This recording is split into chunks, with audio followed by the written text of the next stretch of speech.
오늘은 오시리가 오시리라 라는 제목으로 하나님 말씀 전하겠습니다. 오늘은 대강절 첫 번째 주일로 지킵니다. 벌써 이제 대강절 계절이 다가왔는데요. 오늘 이번 주일을 포함해서 4번의 대강절 주일이 지나면요, 이제 우리 크리스마스 성탄절을 맞이하게 됩니다. 대강절의 핵심이 뭘까요? 그것은 바로 기다림이죠. 기다림이 있는 사람은 삶의 의미를 가진 사람이고 또 행복하고 소망이 있는 사람입니다. 이런 이야기가 있습니다. 두 여인이 만나서 서로 자신의 신세 타령을 하게 되었어요. 한 여인은 과부가 된 여인이고요, 또 한 여인은 이 술주정뱅이 남편이 있어가지고요, 남편이 날마다 그냥 술을 먹고 들어와서 그냥 주정을 하는 그런 여인이 있었습니다. 그런데 술주정뱅이 남편을 둔 여인이요, 이런 신세 타령을 하는 거예요. 남편이 날마다 술을 먹고 들어와서 술주정을 하는데 차라리 그런 남편 없었으면 좋겠습니다, 이렇게 말했어요. 그런데 그때 이 홀로 된 여인이 하는 말이, 그래도 당신은 저보다 행복합니다. 왜냐하면 그래도 당신은 남편이 있어서 남편이 언젠가는 좋아지지 않을까, 언젠가는 나아지지 않을까, 그런 기대와 기다림 속에 기도하며 사는데, 그런데 나는 그런 기다림조차 없습니다, 그런 말을 했다는 거예요. 여러분, 그렇습니다. 우리에게 기다림의 대상이 있다는 것, 내가 누군가를 기다리는 것, 그 자체만으로도 참으로 의미가 있고 우리의 삶에 희망을 갖게 하고 또 어려움을 이기는 원동력이 되는 것이죠. 그런데요, 이런 의미에서 볼 때 우리 믿는 사람은 가장 행복한 사람이에요. 왜 그럴까요? 그것은 우리가 기다리는 대상이 바로 예수 그리스도이기 때문에 그렇습니다. 우리는 예수님을 기다리며 사는 사람들이죠. 그런데 그 예수님이 누구십니까? 우리를 죄 가운데서 구원해 주시고 우리에게 영원한 생명을 주시고 지금도 저와 여러분의 모든 길을 인도해 주시고 또 장차 우리를 영원한 천국으로 인도해 주실 그분이 바로 우리 주님이시기에 우리는 가장 행복한 사람들인 것입니다. 여러분, 대강절은 바로 예수 그리스도를 기다리는 계절이죠. 그런데 성경은 2번의 기다림을 우리에게 말씀하고 있습니다. 하나는 이미 성취가 된 기다림이에요. 구약의 예언대로 2000년 전에 예수님께서 이 땅에 오셨죠. 구약의 선지자들, 이스라엘 백성들은 이 메시아를 기다렸습니다. 그런데 주님은 이 구약의 이 선지자들의 이 예언의 말씀대로 이 땅에 메시아로 오셨죠. 그래서 대강절의 첫 번째 의미는요, 이 땅에 오신 예수 그리스도를 생각하고 기억하고 그 주님께 감사를 드리는 것입니다. 자, 그런데 또 한 가지 의미가 있는데 그것은 바로 성경의 말씀대로 장차 심판주로 다시 오실 그 예수님을 기다리는 거예요. 마지막 때에 다시 오실 그 예수 그리스도를 기다리며 사는 것입니다. 그래서 대강절은 이 2가지 의미를 모두 포함하고 있습니다. 그런데 오늘 본문은 이 후자에 초점을 맞추고 있어요. 장차 심판주로 다시 오실 그 예수님에 대해서 말씀하고 있는데요, 여러분 37절을 보십시오. 잠시 잠깐 후면 오실 이가 오시리니 지체하지 아니하리라. 오실 이가 오신다. 여기 오시리는 누구를 말하는 것일까요? 바로 예수님을 말하는 것이죠. 자, 그런데 원래 이 오실이라는 표현은요, 이 유대 랍비들이 이 메시아를 지칭하는 데 사용했던 그런 표현이라고 합니다. 마태복음 11장 2절 3절에도 보면 이 표현이 등장을 해요. 거기 보시면 이렇게 말씀합니다. 요한이 옥에서 그리스도께서 하신 일을 듣고 제자들을 보내어 예수께 여짜오되 오실 그이가 당신이오니까. 여기 오시리가 당신이오니까, 지금 세례 요한이 옥에 갇혀 있는데요, 제자들을 예수님께 보내서 오시리가 당신입니까? 여기 오시리는 메시아를 지칭하는 말이죠. 메시아가 바로 당신이십니까? 이렇게 물었다는 것입니다. 자, 그런데 오늘 본문에도 오시리가 오시리라 이렇게 말씀하는데요, 바로 이 땅에 메시아로 오셨던 그 예수님이 이제는 심판주로 다시 오신다는 것이죠. 여러분, 여기에 놀라운 소망이 있습니다. 우리 성도는 예수 그리스도를 기다리는 삶을 사는 사람들인데 정말 장차 다시 오실 그 예수님은 이 세상을 심판하시고 결국에 오셔서 내 눈물을 닦아주시고 내 모든 것을 알아주시고 우리를 천국으로 인도해 주시는 그 예수님을 기다리는 것이죠. 여러분, 이런 기다림이 있으십니까? 자, 그런데 오시리가 오시리라 그 앞뒤로 어떤 수식어들이 붙어 있습니다. 자, 어떤 수식어가 붙어 있습니까?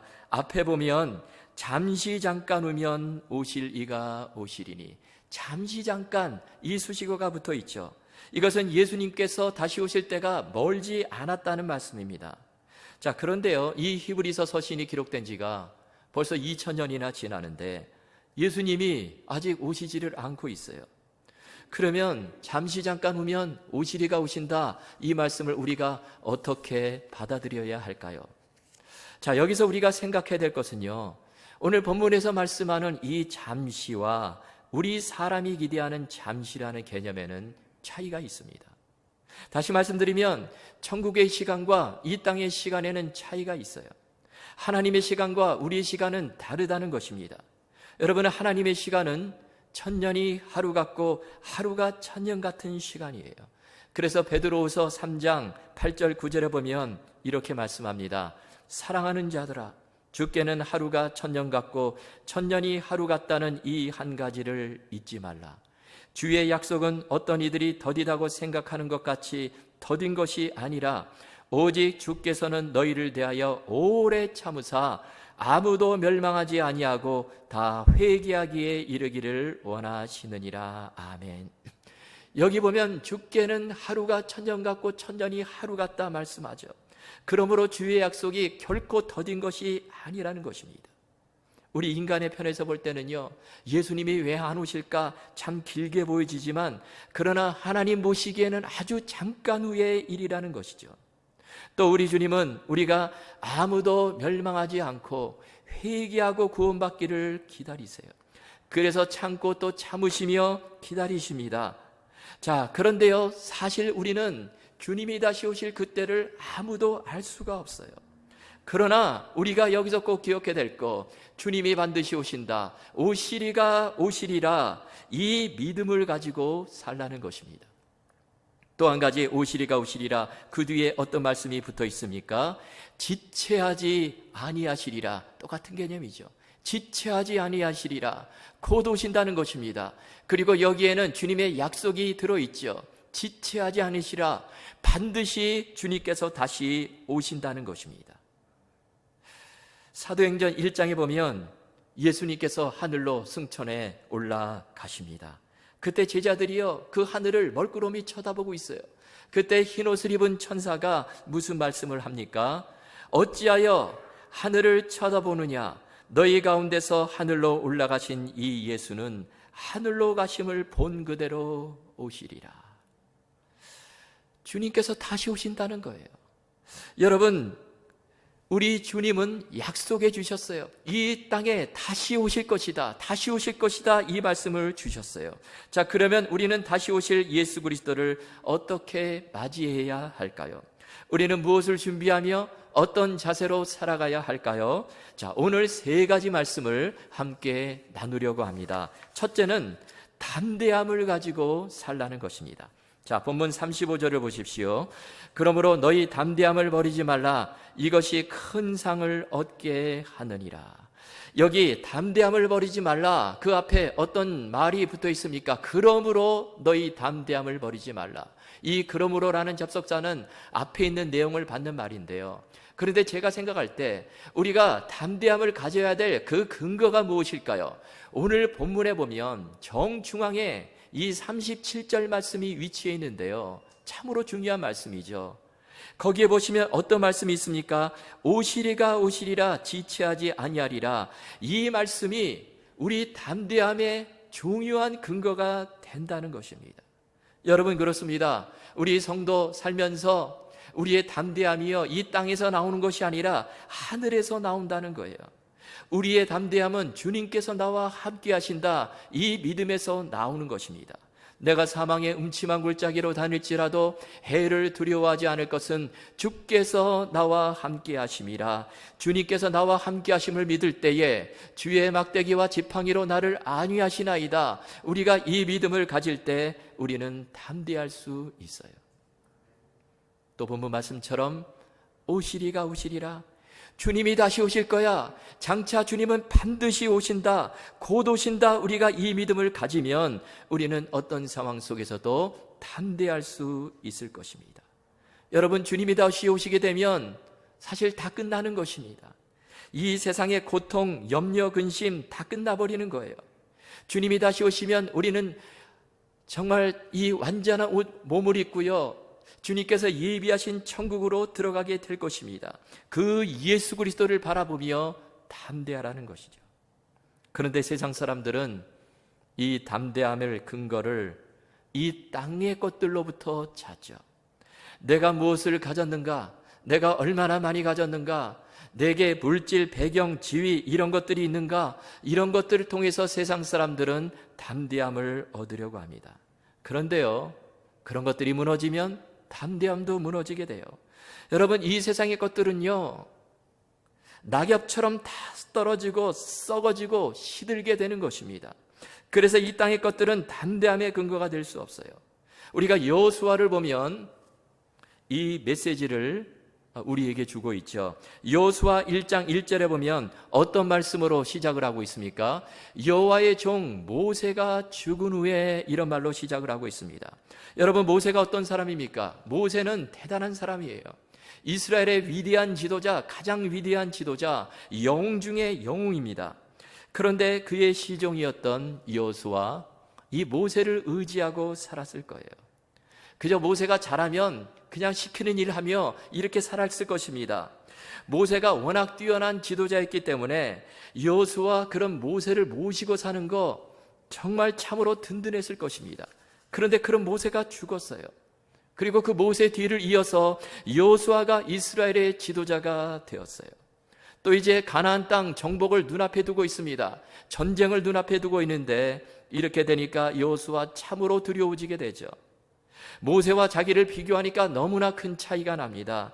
자, 그런데 그때 하나님께서 여호수아에게 깨닫게 해주시는 것이 무엇입니까? 담대함은 사람에게서 나오는 것이 아니라, 모세에게서 나오는 것이 아니라 하나님에게서 나온다, 이것을 깨닫게 해주시는 거예요. 네가 아무리 연약하고 아무리 부족해도 하나님을 전심으로 의지하고 신뢰하면 어떤 상황 속에서도 담대할 수 있다, 이것을 가르쳐 주세요. 그래서 하나님께서 여호수아에게 무슨 말씀을 주십니까? 여호수아서 1장 5절 6절을 보십시오. 내 평생에 너를 등이 당할 대적할 자가 없으리니 내가 모세와 함께 있었던 것 같이 너와 함께 있을 것임이니라. 내가 너를 떠나지 아니하며 버리지 아니하리니 강하고 담대하라. 너는 내가 그들의 조상에게 맹세하여 그들에게 주리라 한 땅을 이 백성에게 차지하게 하리라. 강하고 담대하라, 이렇게 말씀하시는데요, 그 근거를 우리 하나님께서 무엇으로 잡고 있습니까? 그것이 바로 하나님이 모세와 함께 하셨던 것처럼 내가 너와 함께 하리라. 여러분, 그렇습니다. 우리가 이 복잡한 세상에서 강하고 담대할 수 있는 그 유일한 근거는 오직 하나님께로부터 나오는 거예요. 하나님이 우리와 함께 하시기에, 하나님이 저와 여러분을 떠나지도 버리시지 않으시기 때문에 그 하나님을 붙드는 자는 어떤 상황 속에서도 담대할 수 있다는 것입니다. 마찬가지로 오시리가 오시리라, 장차 다시 오실 그 예수 그리스도 바라보며 그 주님께 모든 소망을 두는 자는 담대할 수 있어요. 여러분, 이 말씀 붙잡으시고요, 우리가 힘들고 어려운 세상 살아가지만 정말 날마다 주님 바라보시며 담대하게 사시는 저와 여러분 다 되실 수 있기를 주님의 이름으로 축원합니다. 두 번째로 다시 오실 예수님을 맞이하는 자세는 인내하며 기다리라는 것입니다. 여러분, 지금 우리에게 필요한 것은 참고 인내하는 것입니다. 36절 말씀 보십시오. 너희에게 인내가 필요함은 너희가 하나님의 뜻을 행한 후에 약속하신 것을 받기 위함이라. 여기 보니까 인내가 필요하다. 참고 인내하며 주님의 재림을 기다리라 말씀하고 있습니다. 여러분, 이 히브리서가 쓰여질 때 이때 당시의 배경이 어떨까요? 당시의 성도들은요, 큰 핍박에 직면해 있었습니다. 두 가지 핍박에 직면해 있었는데요. 하나는 같은 동족 유대인들로부터 당하는 핍박이었어요. 유대인들이 그리스도인들을 핍박합니다. 이 유대인들은 예수님을 인정하지 않죠. 예수님을 믿지 않는 사람들입니다. 그래서 유대 종교 지도자들, 유대인들, 그들이 그리스도인들을 심하게 핍박을 했어요. 또 한 가지는 로마 정부로부터의 핍박이에요.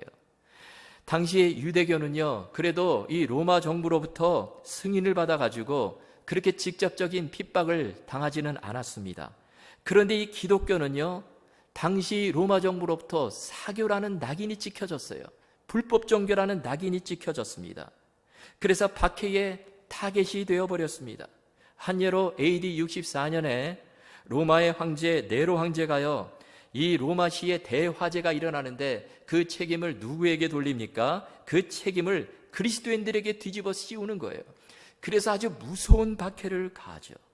자, 이런 상황에서요, 기독교에서 다시 유대교로 돌아가려고 하는 사람들이 많이 생겨났습니다.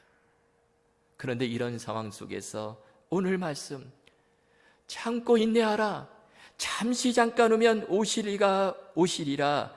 지체하지 아니하시리라. 이 말씀이요, 그리스도인들에게 너무나 큰 위로가 되는 것입니다. 그래서 그 말씀을 붙들고, 그렇지, 주님께서 곧 오셔, 우리가 참고 인내하자, 그러면서 모든 어려움들을 이겨 나갔던 것입니다. 여러분, 우리의 성도의 삶은 어떤 삶일까요? 우리 성도의 삶은 단지 평안만을 추구하는 삶이 아니에요. 어려운 문제 가운데서도 다시 오실 예수 그리스도 바라보며 참고 인내하며 주님을 기다리는 삶입니다.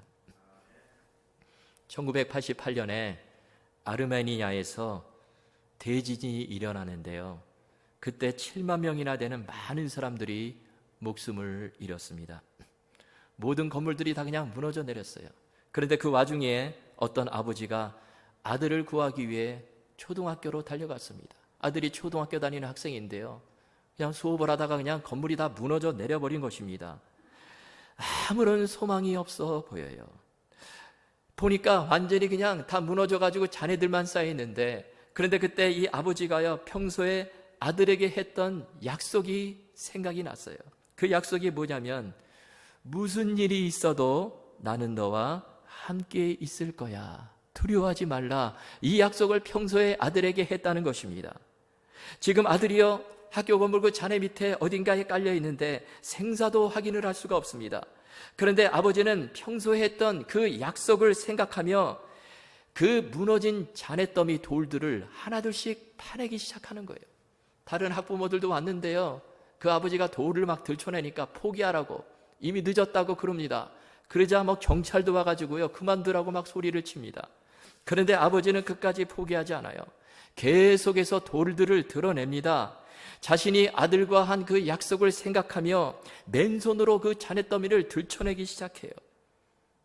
8시간이 지났어요. 16시간이 지났습니다. 32시간이 지났습니다. 그런데 38시간이 되었는데 큰 돌을 하나 빼내는데요, 그런데 그 밑에서 아들의 목소리가 들리는 거예요. 놀라운 일이 일어났죠. 아버지는 아르만하고 아들의 이름을 부릅니다. 그러자 아들이요, 아빠 나 여기 있어, 이렇게 소리를 쳐요. 그러면서 이 아들이요, 이런 말을 하는 거예요. 아빠, 내 친구들에게 걱정 말라고 했어. 우리 아빠가 무슨 일이 있어도 나와 함께 한다고 약속을 했는데 아빠가 와서 반드시 나를 구해주고 그러면 너희들도 구해줄 거야. 이런 말을 하는 것입니다. 아들은요, 아빠의 약속을 철석같이 믿었고 아빠는 자신의 약속을 지키기 위해 돌들을 계속해서 파내다가 결국에 아들을 구하게 되었다는 것입니다. 여러분, 그런데요, 놀라운 것은 우리 예수님께서도 저와 여러분에게 약속을 해주셨습니다. 무슨 약속을 주셨습니까? 내가 세상 끝날까지 너희와 항상 함께 있으리라. 참으로 귀한 약속의 말씀을 주셨죠. 이 말씀을 주신 분은 바로 우리 예수님이세요. 뿐만 아니라 오늘 본문 잠시 잠깐 후면 오시리라 이 말씀을 주십니다. 예수님께서 곧 오신다는 거예요. 주님께서 다시 오셔서 모든 문제를 다 해결해 주신다는 것입니다. 여러분, 우리가 이 믿음을 가져야 하는 것이죠. 조금 전에 말씀드린 이 아빠는요, 사실 힘이 없는 인간에 불과하죠. 돌 하나도 힘겹게 들춰내는 그런 연약한 인간입니다. 그러나 우리 주님은 전능하신 하나님이세요. 모든 문제를 다 해결하실 수 있는 그런 분이세요. 또 하신 말씀을 신실하게 지키시는 분이십니다. 그 주님 바라보며 인내하라는 것이죠. 여러분, 이 대강절에 우리가 어떤 상황 속에서도 그저 다시 오실 예수 그리스도 바라보며 참고 인내하며 기다리실 수 있기를 바랍니다. 우리가 기도할 때도 그렇죠. 기도할 때 응답이 잘 안 올 때가 있죠. 그때 쉽게 포기하지 마시고 참고 인내하며 계속해서 기도하는 것입니다. 응답될 때까지 기도하는 거예요. 그러면 우리 하나님께서 결국에 응답 주시고 이루어 주실 것입니다. 여러분, 이 말씀 붙잡으시고 날마다 주님 바라보며 인내하며 사시는 우리 모두가 되실 수 있기를 주님의 이름으로 축원합니다. 셋째로, 주님을 기다리고 맞이하는 자세는요, 계속해서 믿음으로 전진하는 것입니다. 믿음으로 전진하라. 자, 39절 말씀 보십시오. 우리는 뒤로 물러가 멸망할 자가 아니요 오직 영혼을 구원함에 이르는 믿음을 가진 자니라. 여기 보니까 뒤로 물러가 멸망할 자가 아니요, 이 말씀은 앞으로 전진하라는 말씀이죠. 그리고 뒤에 이어지는 말씀, 믿음을 가진 자니라. 여러분, 믿음을 가진 자는 계속해서 앞으로 전진해요. 여러분, 신앙생활이 뭘까요? 신앙생활은 오직 한 가지예요. 뒤로 후퇴하는 삶도 아니고 제자리에 머물러 있는 것도 아니고 계속해서 믿음의 전진을 해 나가는 삶입니다. 표대를 바라보고 계속해서 믿음의 발걸음을 앞으로 옮기는 삶이에요. 우리는 이것을 출애굽 사건을 통해서 알 수 있죠. 애굽에서 나온 이스라엘 백성들, 그들에게는 오직 한 가지 길만 주어져 있어요. 그것은 하나님께서 약속하신 땅, 가나안 땅을 향해 계속해서 나아가야 하는 것입니다. 왜냐하면요, 하나님이 약속하신 그 가나안 땅은 앞에도 있고 뒤에도 있고 그런 땅이 아니죠. 그 땅은 오직 앞에만 있어요. 뒤는 어떤 땅이 있습니까? 뒤는 애굽이죠.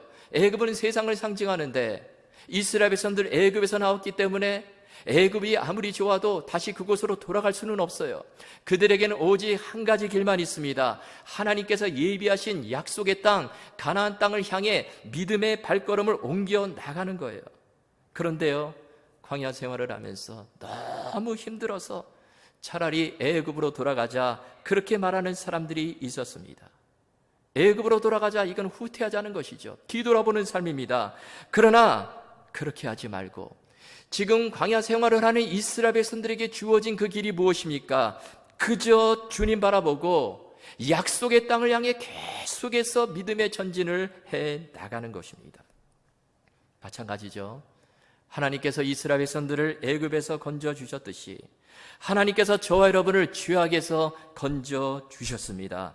여러분, 그러한 우리들에게 주어진 길은 마찬가지로 오직 하나예요. 계속해서 앞을 바라보고 믿음의 전진을 하는 것입니다. 우리가 신앙생활하면서 힘들다고 뒤돌아봐서는 안 되는 것이죠. 그 자리에 머물러 있어서도 안 되는 것입니다. 우리는 그저 표대가 되시는 예수 그리스도 바라보고 계속해서 믿음으로 전진해야 하는 것입니다.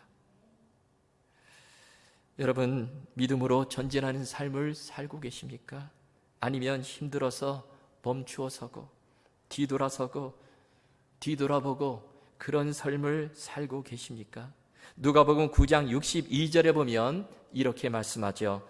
예수께서 이르시되 손에 쟁기를 잡고 뒤를 돌아보는 자는 하나님의 나라에 합당하지 아니하니라 하시니라. 손에 쟁기를 잡았으면 앞을 향해서 나아가야 되는데 뒤돌아보는 자는 하나님의 나라에 합당하지 않다는 것입니다. 또 빌립보서 3장 13절 14절에 보면 이렇게 말씀하죠. 형제들아, 나는 아직 내가 잡은 줄로 여기지 아니하고 오직 한 일, 즉 뒤에 있는 것은 잊어버리고 앞에 있는 것을 잡으려고 표대를 향하여 그리스도 예수 안에서 하나님이 위에서 부르신 부름의 상을 위하여 달려가노라. 사도 바울의 고백이죠. 표대를 향하여 앞만 바라보고 주 예수 그리스도 바라보고 계속해서 달려나가는 삶, 이것이 바로 우리 성도의 삶입니다. 여러분, 초대교회 성도들의 인사가 무엇이었죠? 마라나타죠. 마라나타. 마라나타 아멘 주 예수여 오시옵소서, 이 뜻이에요. 오늘 또 이 설교 후에 우리 헌금독송이 김용호 집사님께서 해주시는데요, 이 마라나타 이 찬양을 또 해주세요. 참 아주 이 설교와 매치가 잘 되는 그런 찬양인데요, 이 마라나타 초대교회 성도들이요 이 인사를 나눴습니다. 환난과 핍박 속에서도 서로 포옹하고요, 악수하고 귀에다 대고 귓속말로 마라나타, 주님이 다시 오신대, 이 인사를 나누었어요. 그런데 여러분, 요즘 우리들이 주고받는 인사는 뭐죠? 뭐 잘 지내십니까? 뭐 별일 없으세요? 뭐 아이들 잘 큽니까? 우리는 이런 인사를 나누죠. 그런데요, 초대교회 성도들은 정말 그 핍박의 시기에, 환난의 시기에 주님이 다시 오십니다, 이 인사를 나누며 서로에게 힘을 주고 위로하며 모든 어려움들을 이겨 나간 것입니다. 때로는 감옥에도 들어가고 매질을 당하고 심지어는 화형을 당하는 그 순교의 자리에서도 주님이 다시 오신다, 다시 오실 그 예수 그리스도 바라보며 주님을 부인하지 않고 믿음의 전진을 계속해 나갔던 것입니다. 여러분, 오시리가 오시리라. 주님은 반드시 오십니다.